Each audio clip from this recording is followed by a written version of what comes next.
Nous sommes ici à Cabreton, devant la fameuse estacade qui avait été faite du temps de Napoléon III et qui a été refaite si souvent. Donc cet endroit, c'est évidemment l'entrée du port de Cabreton.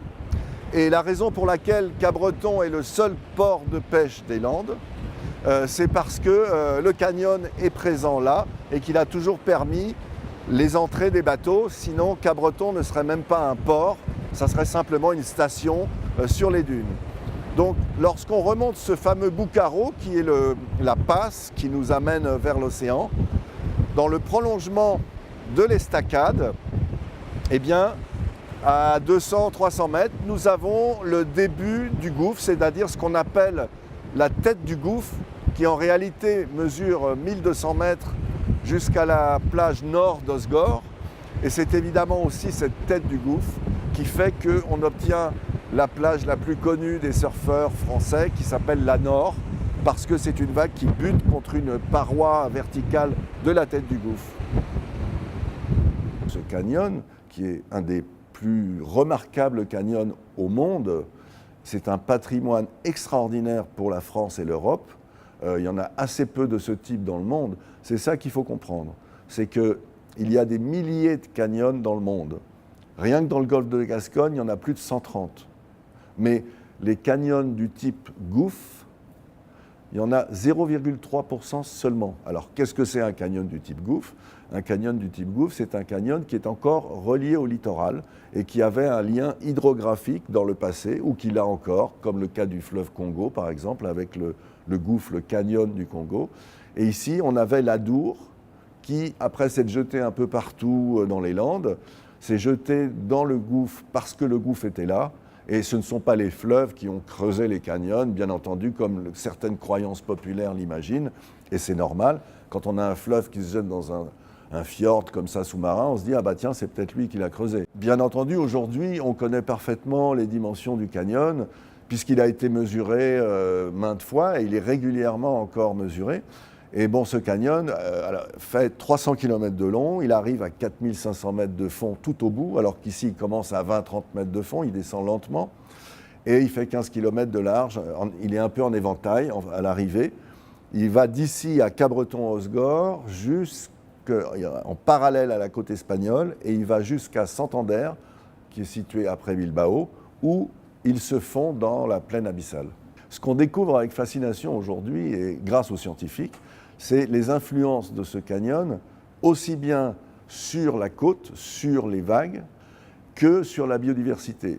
La réalité, c'est que les chercheurs du monde entier, depuis quelques décennies, ont découvert que les endroits de l'océan les plus chauds pour la biodiversité, chauds au bon sens du terme, ils appellent ça les hotspots de la biodiversité. Les hotspots de la biodiversité dans l'océan, ce sont les canyons sous-marins. C'est grâce à eux qu'un certain nombre d'espèces peuvent se développer dans, on va dire, la tranquillité sédimentaire et sinueuse, méandreuse des canyons. Dans tous ces petits replis, il y a une vie extraordinaire qui se développe. Il faut quand même savoir qu'on a cet extraordinaire univers à portée de main, et on en connaît moins de 10% des espèces vivantes dans l'océan. On ne connaît pas du tout l'océan, on ne sait pas ce qui s'y passe, et on découvre tous les jours des espèces nouvelles. Certaines de ces espèces sont toutes petites, c'est des invertébrés, et d'autres sont plus extraordinaires encore. Ça peut être des siphonophores, ça peut être des polypes, ça peut être des formes de coraux, des algues, du plancton. Tous les jours, il y a des découvertes merveilleuses, avec énormément de molécules qui ont un avenir absolument extraordinaire pour la planète, dans certains cas, comme le sang bleu de la limule, alors qu'on utilise trop, mais par exemple qui permet des choses extraordinaires. Je ne vais pas me lancer dans un développement là-dessus, mais il y a notre avenir, il est dans l'océan, qu'on le veuille ou non. Voilà. Et donc, ce qu'il faut faire de plus urgent, c'est essayer de le préserver au maximum, parce qu'évidemment, l'océan aujourd'hui est menacé par diverses choses. Et d'autant plus, les canyons sont des endroits précieux, parce que heureusement, ils sont difficiles d'accès pour les pêcheurs. Parce qu'il faut savoir que le principal problème qu'on a aujourd'hui avec l'océan, c'est quand même la surpêche, la pêche illégale, et toute cette pêche qui fait qu'on tue des millions de créatures juste pour prendre une seule espèce, et on rejette les autres mortes à la mer, ou bien on prend l'aileron d'un requin, on le rejette agonisant à la mer, etc., etc. Donc la chose la plus urgente qu'on a à faire aujourd'hui, c'est de préserver l'océan de ces fléaux que sont la surpêche et l'arrivée des plastiques par les fleuves. Puisqu'on sait aujourd'hui avec certitude, et c'est un chiffre vertigineux qu'il faut entendre et retenir, que 86% des plastiques présents dans l'océan viennent d'une dizaine de fleuves seulement, qui sont présents entre l'Asie et l'Afrique. Donc on peut ralentir énormément l'arrivée des nouveaux plastiques dans l'océan, dans ces estuaires, en développant des moyens comme ceux mis en place par Boyan Slat, dont je parle dans le bouquin qui sort ces jours-ci. C'est toujours difficile de se définir soi-même, mais ce qu'on peut dire me concernant et que j'ai découvert au fil du temps finalement, c'est que j'ai consacré ma vie et mon œuvre à l'océan. Ce n'était pas un but au départ. Au départ, j'ai toujours aimé l'océan. J'ai eu de la chance, j'ai eu deux passions dans ma vie. J'ai deux passions dans ma vie qui sont l'écriture et l'océan. Et j'ai toujours voulu les marier. Mais je ne me suis jamais dit que j'allais créer une œuvre autour de l'océan. C'est pourtant le cas puisque j'ai publié une trentaine de livres chez divers éditeurs, grands éditeurs. Et ils sont tous en fait liés à l'océan. Il y en a qui parlent des vagues, du surf, du body surf, des mythes marins, de l'océanisation de l'humanité, des voyages en cargo, des voyages maritimes, j'en passe et des meilleurs, le premier livre sur le surf, etc. Et au bout du compte, je me suis rendu compte que j'avais construit, sans le vouloir vraiment, une œuvre consacrée à l'océan, pour une raison qui m'apparaît de plus en plus flagrante, c'est que en fait, l'océan a été totalement occulté de l'histoire humaine. C'est-à-dire que l'océan, pour la plupart des gens, c'est un endroit où il y a des poissons à manger, et puis un endroit pour les vacances où on peut faire du surf, nageoter, faire du bateau. Et en fait, évidemment, c'est pas ça du tout. L'océan, c'est les 2/3 de la planète. Notre planète et qui nous sommes, c'est exclusivement l'océan. Nous sommes tous sortis de l'océan. Tout ce qui vit sur cette planète est sorti de l'océan. Et je me suis rendu compte qu'en fait, voilà, dans l'histoire, dans la géographie, dans la physique, dans les mathématiques, tout ça, l'océan est quasiment absent. Et donc c'est une façon aussi de révéler quelque chose qui a toujours été là, de faire une œuvre polymorphe comme la mienne. J'ai fait des livres très différents les uns des autres. Il y en a qui sont très littéraires, d'autres qui sont documents, d'autres qui sont des romans jeunesse, qui ont beaucoup de succès auprès de la jeunesse. Et voilà, j'ai envie de remettre l'océan à sa véritable place. Pour moi, c'est la face cachée de la Terre, c'est l'océan. J'ai été très tôt amené à Osgore, j'avais 6 mois, c'était au début des années 50. Et à ce moment-là, il y a un pacte qui s'est opéré entre moi et l'océan, et spécifiquement l'océan du golfe de Gascogne, spécifiquement cet endroit que j'appelle Osgore-Cabreton, parce que pour moi, Osgore et Cabreton sont la même commune, avec un lien gigantesque qui est ce canyon sous-marin extraordinaire, qui a été ignoré pendant très longtemps, c'est-à-dire dont personne ne parlait vraiment sur Osgore-Cabreton, puisqu'on disait toujours, oui, il y a un gouffre, il y a une fosse, On parlait de la fosse. Or, ce gouffre n'est pas du tout une fosse, c'est un gigantesque canyon, c'est une trace géologique d'une histoire fantastique qui concerne cet endroit ici, spécifiquement d'Osgore-Cabreton, qui a une espèce de lignée géologique fantastique à travers les Pyrénées. C'est un endroit de convergence tellurique. Et en fait, ici, c'est l'endroit où la côte nord-sud se plisse pour tourner vers l'ouest. Et ce canyon, c'est un peu comme le pli de tout ça. Donc moi, c'est au fil du temps que j'ai découvert l'existence. D'abord, j'ai entendu parler du gouffre. Puis, dans les années 80, déjà, dans un de mes bouquins, je parlais du gouffre comme d'un canyon, ce que personne ne faisait ici. Ni les pêcheurs, ni les historiens, ni évidemment les scientifiques d'Ifremer, tout ça, eux, ils parlaient d'un canyon, mais ce n'étaient pas les gens locaux. C'est vraiment les scientifiques avec lesquels j'ai collaboré, notamment les gens d'Ifremer, et Jean-François Bourrillet, qui est un peu mon mentor en matière de géologie gouffique. Et donc, petit à petit, je me suis passionné pour ce canyon, jusqu'au moment où je me suis dit, mais c'est extravagant. On habite dans un endroit où il y a un phénomène géologique de première magnitude, et personne ne le sait. Pourquoi ? Parce qu'il y a de l'eau dessus et qu'on ne voit rien. Sous l'eau, on ne voit rien. C'est ça le secret de l'océan. Et c'est aussi pour ça que l'océan a été si souvent occulté. C'est parce qu'on ne voit que sa surface. C'est comme si on ne voyait de la Terre que le ciel. On ne verrait rien. Eh bien, c'est pareil pour l'océan. Et à quelques mètres d'ici, où nous sommes à l'instant, c'est-à-dire à Cabreton, près de l'Estacade, À 300 mètres d'ici commence cette merveilleuse vallée sous-marine qui nous rappelle bien des histoires géologiques que j'ai découvert petit à petit au point qu'à un moment donné, j'ai sollicité le maire de Cabreton en lui disant il faut organiser une grande journée du gouffre interculturelle, transversale, qui réunisse aussi bien les scientifiques d'Ifremer que les marins-pêcheurs, que les surfeurs, les passionnés, les historiens, tous les gens qui aiment l'océan.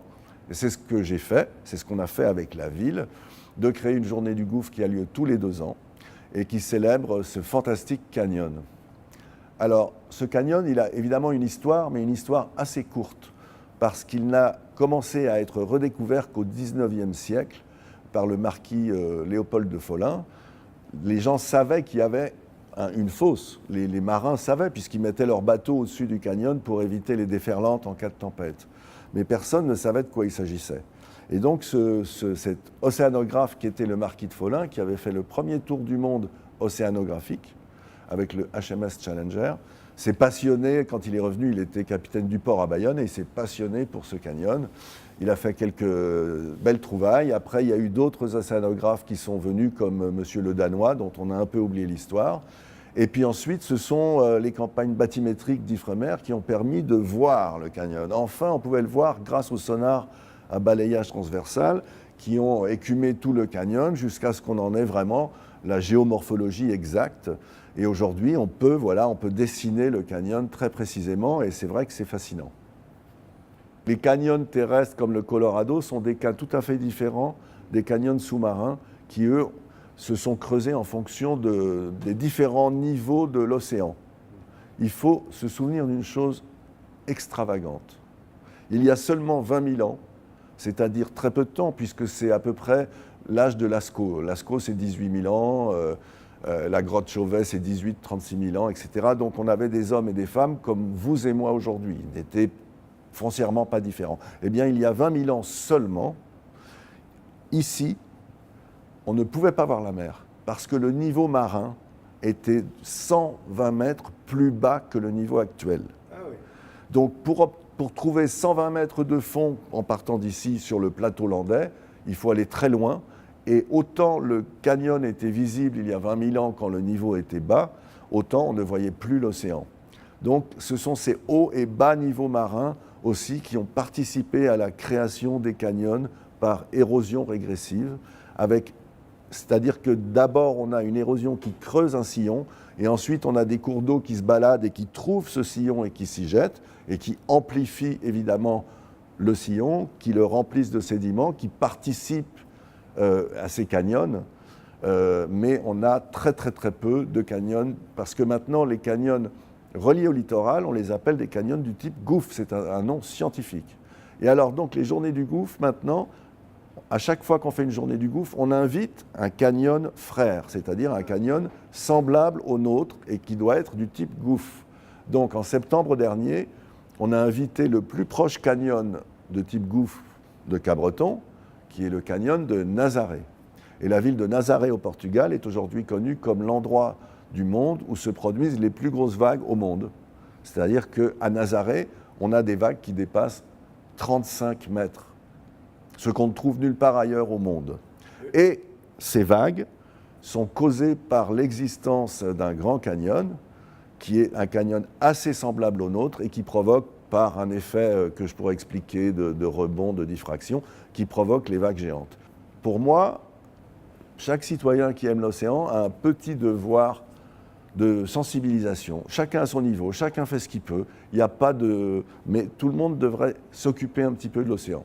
Il y a un nouveau phénomène qui est en train de prendre une ampleur extraordinaire et qui va totalement changer la face de l'océan. C'est le domaine des sciences participatives.